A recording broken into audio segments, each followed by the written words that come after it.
Now, it was a hot and humid day up at NG Stadium, and we did see players cramp. One player I wouldn't have predicted to cramp, though, is Pie superstar Nick Daicos Kane. I'm not sure you're too happy with the treatment he received from the umpires. I've seen you fire out a tweet. What did you make of the situation? Because when it comes to players in cramping, in the past, you have been quite hard, and I'm thinking of Harley Reid last year. Yeah, you're right. I was hard on Harley Reid, and I'll be equally as hard on Nick Daicos. He's not prepared. Like if you're cramping early on in the third quarter, now look at that, 15:41 to go in the third quarter, and you're essentially ineffective for the rest of the game.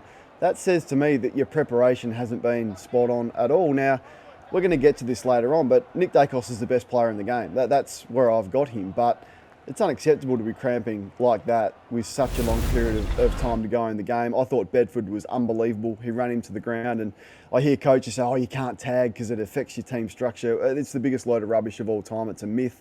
Bedford, 9 score involvements, got off him at the right time. He was with him for every step of the way. And you'd have to go back and look at the preparation that Nick had throughout the pre-season. I know he had an issue with his feet there and missed some training, but clearly he wasn't ready to go for game one.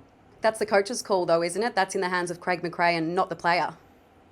Yeah, well, clearly you're not going to play Nick Daicos, so they may just have needed to manage him better. Like, did he need to spend more time forward? You'd have to look at that, and only they would be able to reflect on his pre-season and his preparation going into that game. And it's one that I'm hot on. The players just don't train enough. They have too much time off. The AFL Players Association are doing the players a disservice for the amount of time they get off, and we probably saw that not only with Nick, but other players who weren't prepared and ready to go for the first game of the season.